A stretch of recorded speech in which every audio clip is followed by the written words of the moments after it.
Here we are going to discuss question number 5. We're starting with part A.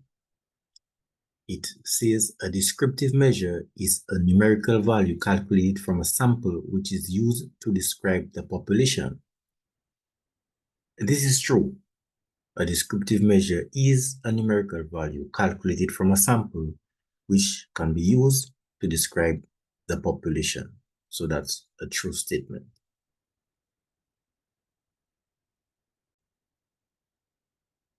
Part B says a parameter is calculated by using a sample, whereas a statistic is calculated by using the entire population. This statement is false because a parameter is calculated by using the entire population, whereas a statistic is calculated by using a sample. So this statement is false.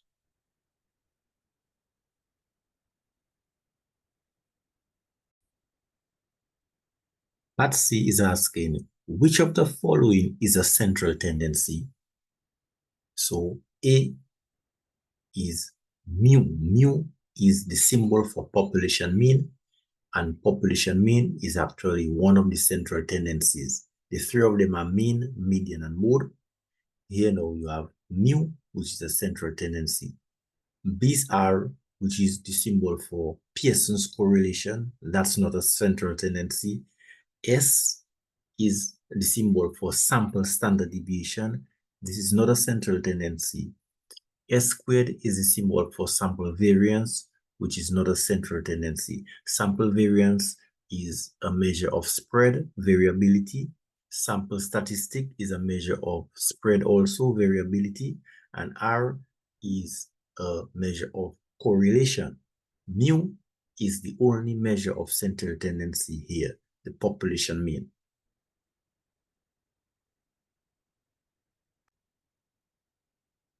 Part D is asking, which of the following is a measure of correlation? S is sample standard deviation, which is a measure of spread. X bar is sample mean, which is a measure of central tendency.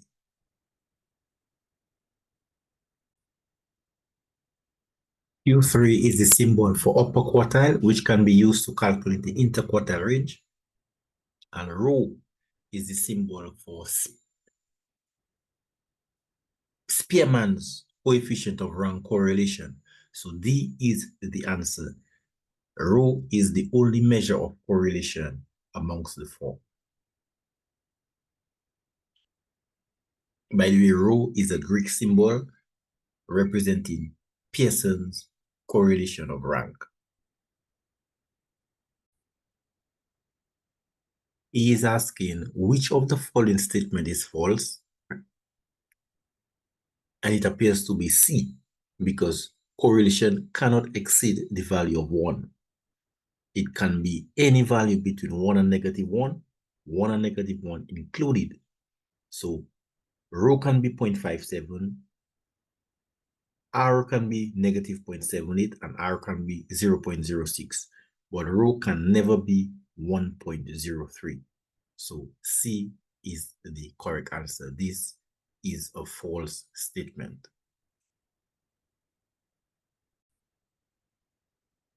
F is asking which of the following diagrams shows the weak positive correlation.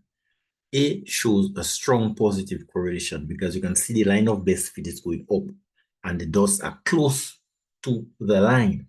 Whereas in B now, yes, the line of best fit is going upwards, but it is not as steep as E, and the dots are a bit scattered, more scattered than E. So this is a weak positive correlation. C is a negative correlation, so that's basically out of as an option. So the weak positive correlation is B.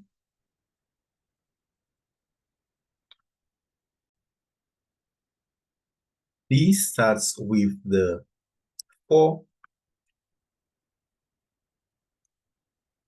signature steps to begin any research project, which are the topic, research question, hypothesis, and objective. So the topic here is DSC Math 121 students. The research question is, what is the average MATH121 score of the population of BSc students? So a response to that, an immediate response to that without data, which is called a hypothesis here, it's a claim, is that the average score is more than 80%. So the objective here is to determine the average MATH121 score of BSc students.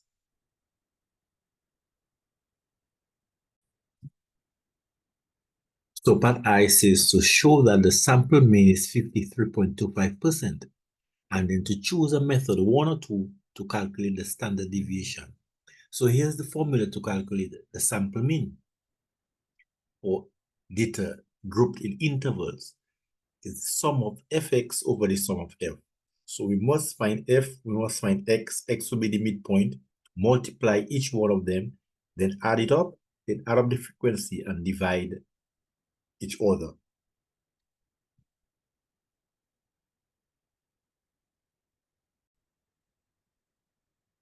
So here's the table with the data collected and arranged in or grouped up in terms of intervals. 35 to 45, the midpoint will be 40. That will be 35 plus 45 divided by 2. And the midpoint will be the x, and the f is 50. So we can use 50 times 40. That will be fx. That will be 2000. And we do that for each intervals, 45 to 55, 15 times 50, 55 to 75. The midpoint is 65, so that'll be 20 times 65. 75 to 95, the midpoint is 85, that will be the x here, and it will be 15 times 85.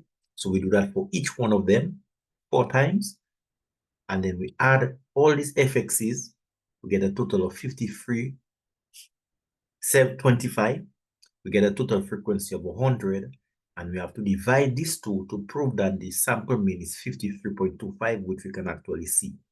Now we'll look at that in a while. But as we are there, let's look at method 1 for this variance, and then the standard deviation, and method 2. So method 1, we must find f times open bracket x minus the mean all squared for each one of the intervals. Bear in mind the midpoint will be the x. So here we have 50.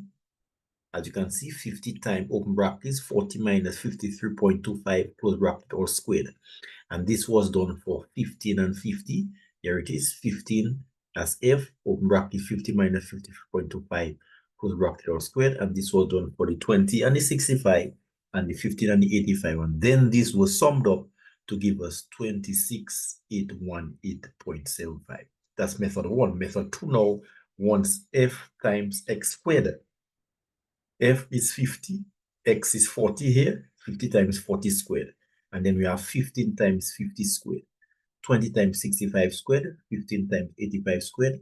And then when we add this up, we get 310375. And we can go to use these values to calculate the mean and the variance for each of these methods. So as you can see, starting with the mean, 25 divided by 100 will give us a mean of 53.25%. Variance using method number 1 will be the 26818.75 divided by 100. That will give us a variance of 268.1875. And method 2 now is the sum of fx squared, which is 310375, divided by the sum of f, which is 100, minus the mean squared, minus 53.25 squared, and this will give us another method to calculate the variance, 268.1875. Now to find the standard deviation, we have to square root the variance. So be it method 1 or 2, you just simply square root the variance. The variance here was proven both methods to be 268.1875 to give us a standard deviation of 16.376. Now here now part 2 says to complete the pair of hypotheses. So we have to start with the claim. Remember the claim said the average score is more than 80%. So we have to translate the word more than to its symbolic form. And the symbol for more than is the arrowhead or the inequality sign pointing towards the right. And the symbol for mean is on the left. So the mean is more than 80%. And this will be an alternative statement because more than does not carry the equal sign. The rule is that any symbol that carries the equal sign belongs to the null hypothesis. So to complete the pair, we put the null above with the equal sign and the inequality sign in the opposite direction because these are like two persons debating. Remember the question says, what is the average score? So the hypothesis or the claim is, well, the average score is more than 80%. So there must be a rebuttal.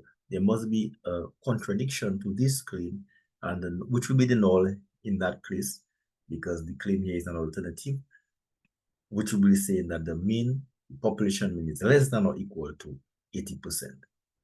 So that will be the completion of the pair of hypotheses.